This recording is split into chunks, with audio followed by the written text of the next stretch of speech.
One of my favorite things to do with dogs is to watch them figure out how to problem solve. I like watching them figure out how to navigate the world that we're asking them to live in and to have fun while doing it. At School for the Dogs, we specialize in selling enrichment toys for dogs. These are also sometimes called work-to-eat toys. They can help a dog refine their problem-solving abilities, can help them burn off physical and mental energy in a way that is not destructive. It can help slow down their eating, and it can also just help them enjoy themselves. I kind of think puzzle toys might be the canine equivalent of playing Fortnite or doing the crossword. School for the Dogs' new Brainy Box is a monthly subscription box where every month we will send you one of our favorite canine enrichment toys along with one of our favorite types of treats. You will only receive things that have been vigorously tested by our staff and student body. Sign up today at schoolforthedogs.com/brainybox. For a limited time, you can get 15% off your first month or your payment for the full first year when you use the code BrainyBox15.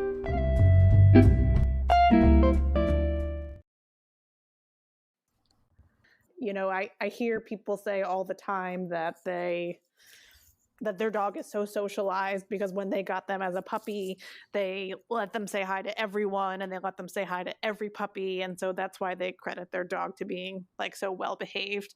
And it just really gets under my skin because, you know, I did that too with him because I honestly didn't know better. And it really, I think, backfired because now when we walk down the street, he like searches for humans or dogs to say hi to him. And, you know, it just doesn't always work out for every dog. And so I think having a well-socialized dog takes a lot more work than exposing him to every human and creature that you encounter when they're young.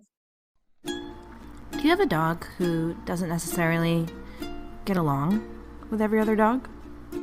One way to deal with those issues? Send your dog to a good school. At School for the Dogs, we have several programs designed to help dogs exist more comfortably around other dogs and to help their owners set them up for success. I'm Annie Grossman, owner of School for the Dogs in New York City. And today I'm speaking with two clients who've been making use of two of our very special programs that we run out of our East Village studio. One is called Dog Socialization, and the other is called Misfits Day School. If you're wondering if one of these programs might be right for you and your dog, you can learn more at schoolforthedogs.com.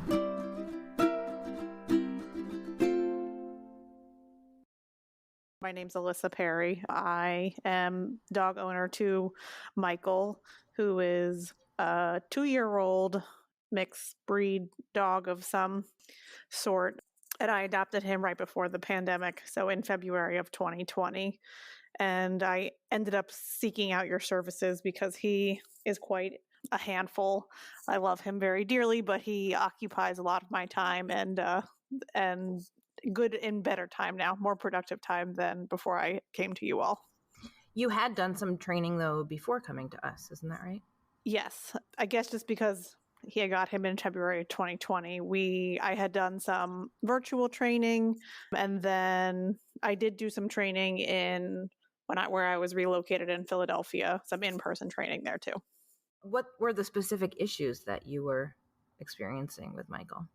At the time, I just didn't realize, I guess, that maybe he had anxiety. He's very confident, very loud, very energetic. And so the idea that a dog like that could also have anxiety wasn't really something that I had thought of beyond like general separation anxiety.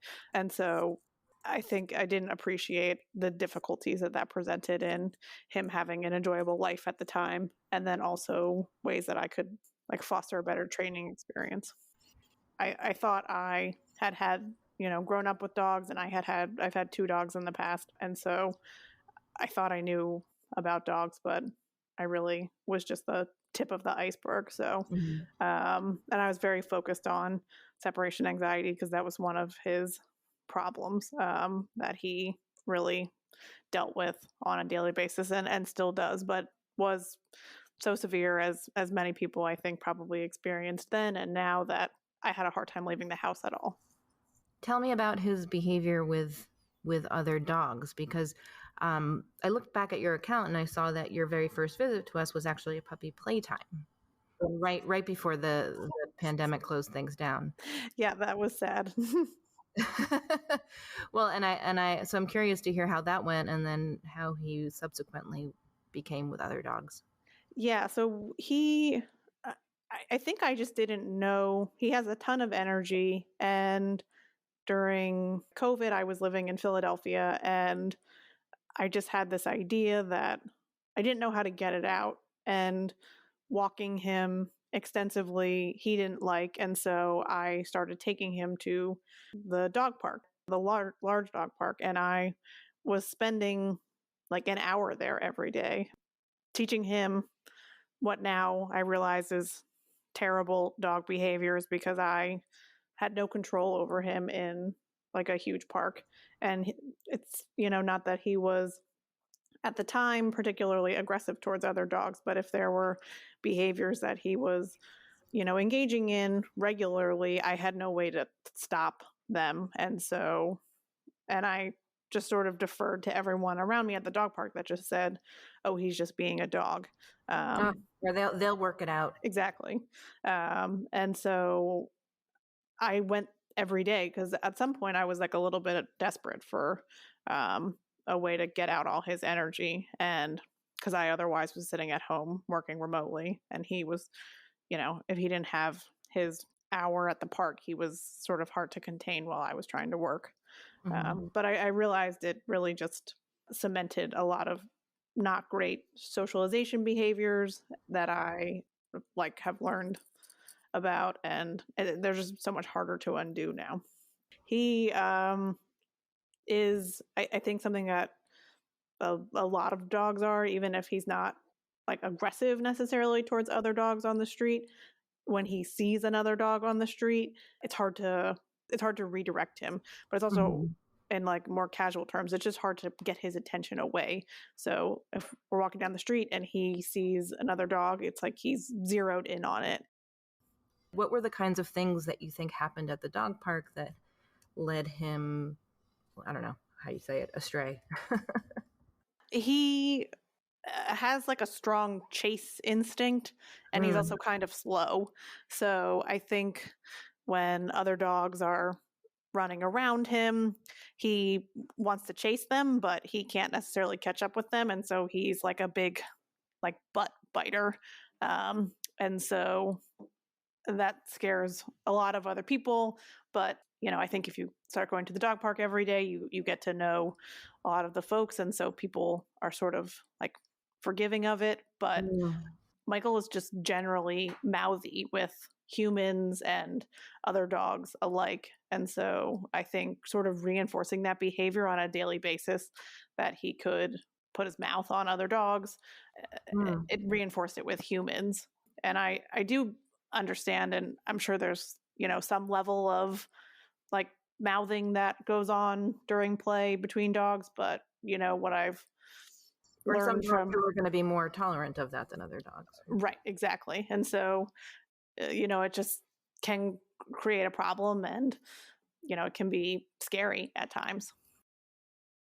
And I really am exposing all my sad, embarrassing truth, but I had actually taken Michael to like a sleepaway camp also in January of 2021, because I was like sort of a little bit like desperate, seems like a strong word, but it's actually this one that my parents, family friends have taken their dog to, which I'm sure no one has ever heard of in New Hampshire.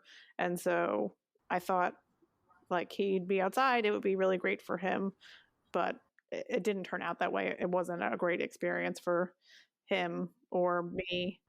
We often hear this kind of thing about board and train kind of situations. And I probably exacerbated his separation anxiety issues, but I think that's when I brought him home from there and I realized things hadn't changed, is when I felt like, okay, like I need to make a better plan.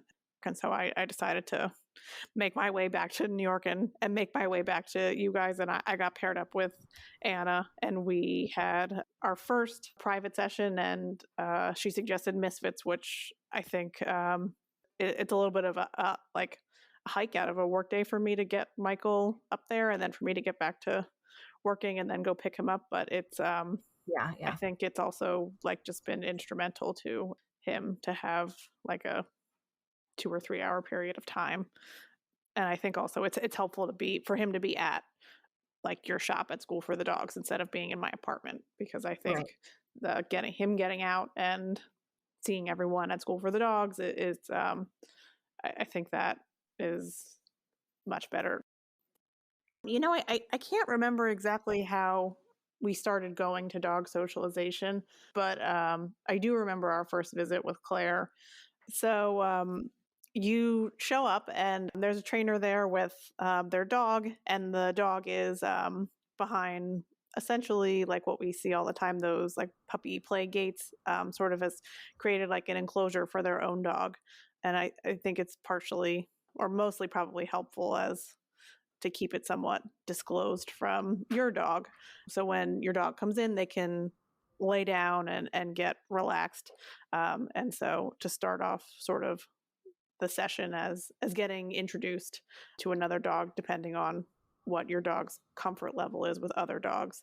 Now, what was his comfort like with other dogs? I guess this is something that's always been like an enigma to me, which is dog socialization classes have been really helpful, is that Michael loves socializing with other dogs, but as Claire says, he's really awkward about it, and he has very bad manners around other dogs, and he's pretty. I think if he's with another dog who will like let him get away with it, then he is pushy, certainly. But he also is like seems to have anxiety from other dogs, which is not something that I really appreciated and realized. I thought like, oh, I bring him to the dog park and he loves other dogs, and so I couldn't figure out how those two things could go hand in hand, that your dog might like other dogs, but at the same time, it might cause him a lot of anxiety. So for Michael, when we first got there, we were downstairs on our first session, and Claire's dog Otis was behind like a little enclosure with some drapes over it, so Michael couldn't see him, but he still, I guess, could smell him, and just being there was exciting for him. So I think on the first session, a lot of it was just going back to basics, or we had just started learning them, but how to like relax on a mat and stay calm and redirect his attention when he's like triggered and sort of becomes reactive. At class, you sort of reveal Otis from behind the gate, and then they are allowed to like sniff each other. And then in the beginning, on the first few times that we went, Michael would like try to, I don't know if he was trying to boss Otis around or trying to play with him, but he wasn't the most polite, and Otis let him know that what was good behavior and what was bad behavior in a way that it was just a good learning experience from him. Michael might have gone up and tried to like mouth his face or something, and Otis sort of just gives him like a short little snark, almost like a bark slash like he lets him know that this isn't cool. That was good for me, because Michael doesn't really get corrected a lot at dog parks, and often it doesn't seem like there's any in between. It's either like dogs aren't correcting each other, or they are correcting each other, and it's like very vicious or like an overreaction, and it like escalates very quickly. Now these days, like Michael isn't like actually that super interested in playing with Otis, so now I think it's just a good opportunity for him to learn how to be around another dog. He's I would say a totally different dog than when we first started going. Some issues have resolved. I've learned that some issues, might never be resolved, but I guess I've learned more about them, and they've given me insight into him. And then, So I would say that sort of the first thing is that I'm much better able to redirect his attention when he's sees another dog, and he's very reactive. I'm able to sort of get his focus back on me, which is like a safety thing, I think, on the streets of New York. And then also just he's like a lot less reactive generally. So I think that's helpful living in an apartment building. But then it's also allowed him to sort of move to the next level with Claire's dog, Otis. And then I've sort of learned through these sessions and through working with Claire, and maybe not through like direct experiences with Otis, but just from having a great resource, that like the dog park isn't a great place for him. And on the occasions that I have brought him to the dog park here in New York, some of them have not gone so swimmingly. And so I've just learned through working with you guys, that's just not the best way to get his energy out. And it can be sort of a dangerous place for him. He does love other dogs, but we have to figure out how to make those experiences happen.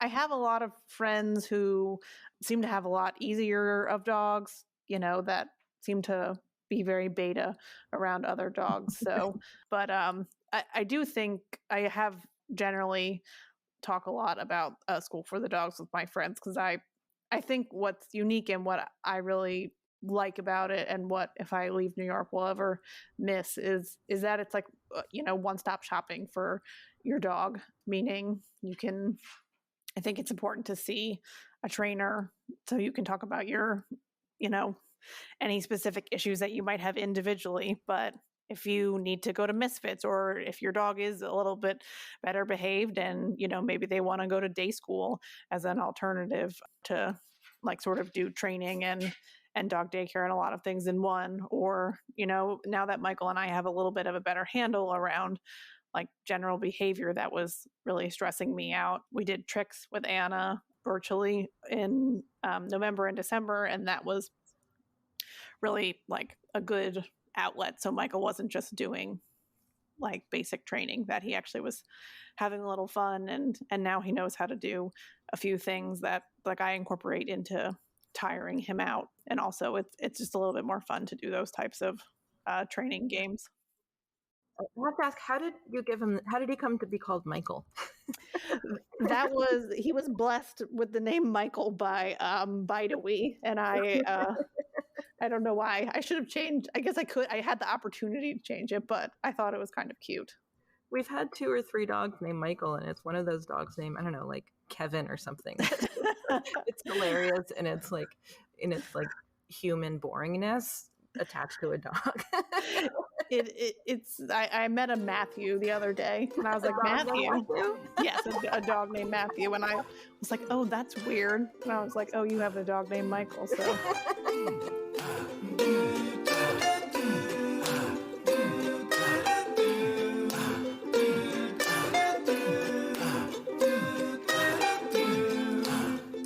Hi, I'm Jen. I'm guardian of Queenie, who's a Australian cattle dog. She's about 3 years old. Queenie's a rescue dog, so she's only been in my life about 5 months. I found her through the Australian Cattle Dog rescue group, and saw her online, and got more information about her. And then, she got caravanned all the way up from like almost the border of Canada in New York to me here in New York City. Were you looking in particular for a cattle dog in New York City? Yes, I've had Tell me more. Yes, I know, and now it's like, was this a mistake? No, but I've had cattle dogs or cattle dog mixes in the past, so I've just always really liked that breed of dog. They're a good size, they're not too big, and they're not too small, and they're very smart, and they like learning things. So usually that's a big part of like what I like to do with dogs as well. How did you come to School for the Dogs? How did you find School for the Dogs in the beginning? Actually, 2 ways. One was that the rescue group sent me to a site with recommended schools that had a certain type of certification, and you guys were on there. And then also a friend of mine who had trained with Kate a long time ago, I think when you guys were just starting out, had recommended the school to me as well. So she sent me the link. So, well, Queenie since she was from the country, she wasn't used to, all the noises and all the close proximity, I think, of other dogs in the city. So as soon as I got her, it was very clear she was very leash reactive to other dogs. She loves people, but dogs are not what she's used to encountering. So, or dogs, at least in close counter, when on leash on the city streets. It's asking a lot of dogs when you break it down, right? Yes. So, and I actually I've had rescue dogs before, but I've never had one with this particular type of reactivity, so I didn't really know much about it. I've had dogs that had other rescue dog challenges, but not this one. So I had a virtual consultation with Claire first, and she gave me a few tips, and then I talked to her about like what the different options were that I'd seen on the website and which ones made sense for Queenie. It seemed like Misfits was a really good option because basically that is a description of her state. She's really smart, but she can't socialize very well. And then I've had Claire come to my house and help Queenie in her own environment. And then because a cattle dog's like very high energy and smart, they just require a lot of work, which I was prepared for, but obviously since I'm also working from home, it was useful to also start to incorporate some things like the day training so that Queenie also builds relationships with like other people, not just me. And then we added on the dog socialization because obviously it's very difficult to get a safe space to expose Queenie to other dogs since usually on the street is not like the best environment, and usually then we're trying to run away. So it's not a great time to have dialogue with another dog owner about how maybe we could try some socialization out. So that's why the dog socialization was particularly helpful for a dog kind of like Queenie. How would you describe what our dog socialization service is, or how have you described it maybe to people who are trying to picture this, understand this? Yeah, it's basically a very short session with a helper dog. In this case, it's Claire's dog, Otis, and he's really great because he's deaf and just got a great disposition. And so he's not going to react if Queenie, barks at him or kind of lunges towards him. And it's set up very safely. So, there's a lot of barriers and, so she's not going to be able to, hurt him or get at him, but we can kind of slowly try to reward her for positive behaviors around other dogs and, kind of have a very controlled environment for how she's exposed, so it's not like a surprise like on the street, or it's not just like suddenly out of nowhere. So yeah, the trainer has their dog, and then we usually spend a few minutes just sort of getting Queenie calmed down in the environment, and then when she's like in a good state, we progressively maybe reveal more and more of Otis. Queenie's reactive a little bit more to movement, so sometimes it's like, hey, if we just show his paw or his nose, is that an issue? No. Okay. Oh, but he stood up, that's an issue. And then if she can disengage from reacting to him, then, we have all sorts of like delicious cheese and whatever, lamb long. There's a barrier there's like a gate with a curtain over it, and we can move the curtain. There's also lovingly sewn by me. Those are great curtains. Oh, thank you. And then sometimes in the upstairs, there's a little courtyard, so he can kind of like, Claire will kind of pretend walk him out there. It's far away, and there's like multiple barriers, and see if Queenie's okay with it if he's sort of in not directly near her, and kind of reward her for not reacting to him, even moving around outside. She's definitely over time, gotten a lot better at disengaging from other dogs on the street. If they're across the street, she can, she kind of looks away and will look at me. And we just sort of, or she's behind them and, they're not like face to face, she's much more tolerant of that. And then also the intensity of her reactions to the dogs has gone down. So, when I first got her, she would, want to lunge at them. She would bark, she'd be very worked up, and I'd basically have to drag her away by the harness. Now it's like sometimes she wants to run over to them and doesn't bark, or she might, let loose a smaller bark. But usually she's more she's easier to, get to do a U-turn or a find it, and she'll kind of, respond to other tactics, and we can remove ourselves from the intensity of the situation. And then I would say also she's really improved her recovery time in a lot of cases. So previously when we'd walk, she would, if she encountered any other dog, which was pretty much immediately in a lot of cases, she would have trouble for the rest of the walk, like focusing on anything else. And it would be, we'd just have to go home because it was, way over threshold for her. But now, we can have situations where she has, even if she has a little bit of a like surprise dog situation, she, after a couple minutes, she can reset and we can kind of continue the walk as if that hadn't happened. So that's been another really positive, thing for her. How many of the dog socialization sessions have you done? I want to say like 4 or 5. And do you see it something that as something you're going to graduate, or that you'll just keep doing to kind of keep her in shape? That's an interesting question. She's not at a point where she can graduate yet because, that's the closest quarter she can get with another dog.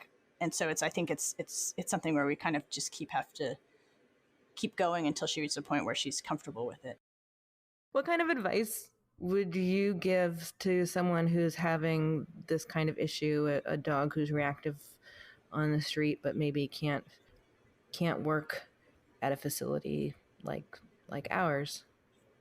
I mean, I think the best advice Claire has given me was often to be okay at ending the walk if it's too much for the dog. I often felt like I had to really continue until I reached, an hour or 45 minutes or something. And, now it's like if it's not a good situation, then I shouldn't keep trying to prolong it because it's not making it better for Queenie. So, that I think that gave me permission to sort of not feel like I had to like complete my mission of, a certain amount of, cattle dogs require a lot of exercise. So, there's times we would just go home and then we would try again later when it was maybe, she had calmed down. So that was one good piece of advice from Claire. And then I think also just, it requires a lot of time and patience to work on this type of concern. And so, be okay with that. It's not going to be resolved in 1 or 2 sessions. And you can get a lot of really good tools to distract them away from another dog and kind of know where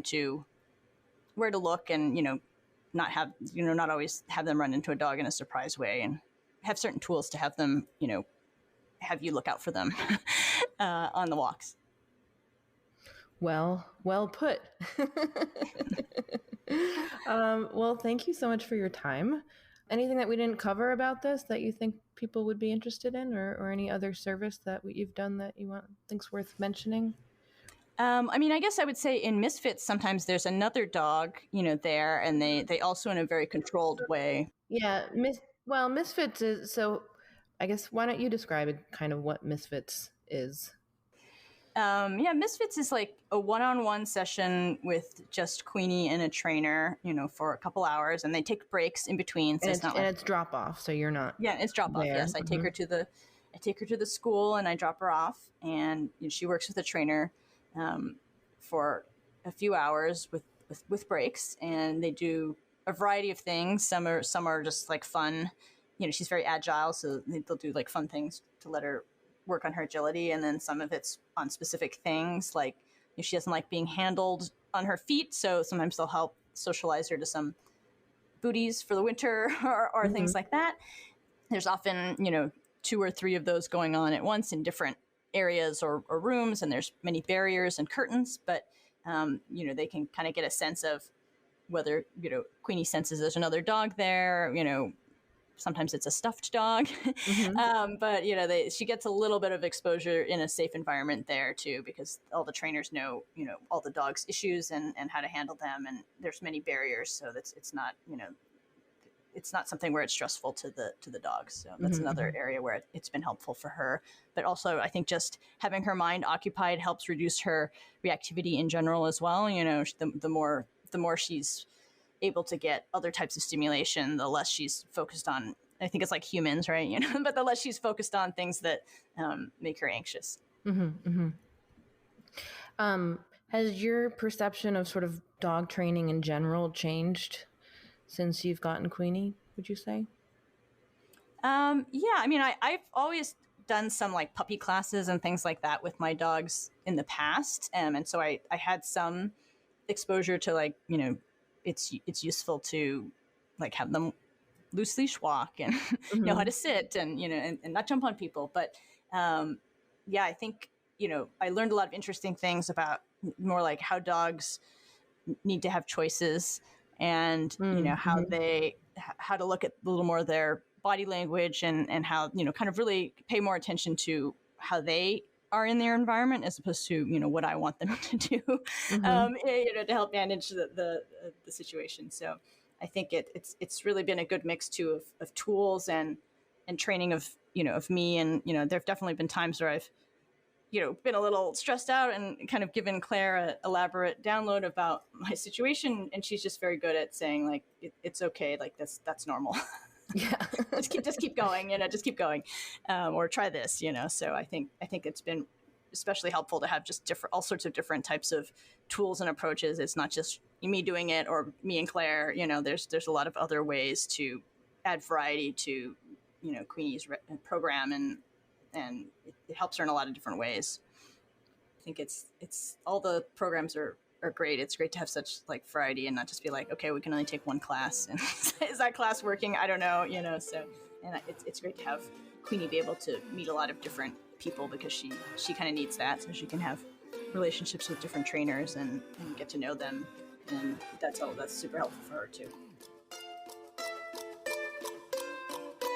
If you're interested in learning more about dog socialization and our Misfits day school programs, you can learn more by booking a free virtual consult with one of our trainers at schoolforthedogs.com/consult. And just a reminder that we are still accepting applications for our 6-month professional course, which will be fully virtual. The next cohort will be beginning at the very end of August. We are only accepting 4 students, so if you're interested, go ahead and apply by the end of this month at schoolforthedogs.com/professional course 22. School for the dogs. Thank you so much for listening, and special thanks to Bill and Lizzie of Toast Garden for the amazing theme song. You can find Toast Garden at youtube.com/toastgarden. If you enjoyed this episode, please make sure to subscribe to the podcast and leave a review on iTunes. You can also support us by shopping at storeforthedogs.com, and you can learn more about us at schoolforthedogs.com. You can also connect with other listeners by downloading our brand new app. Just visit schoolforthedogs.com/community.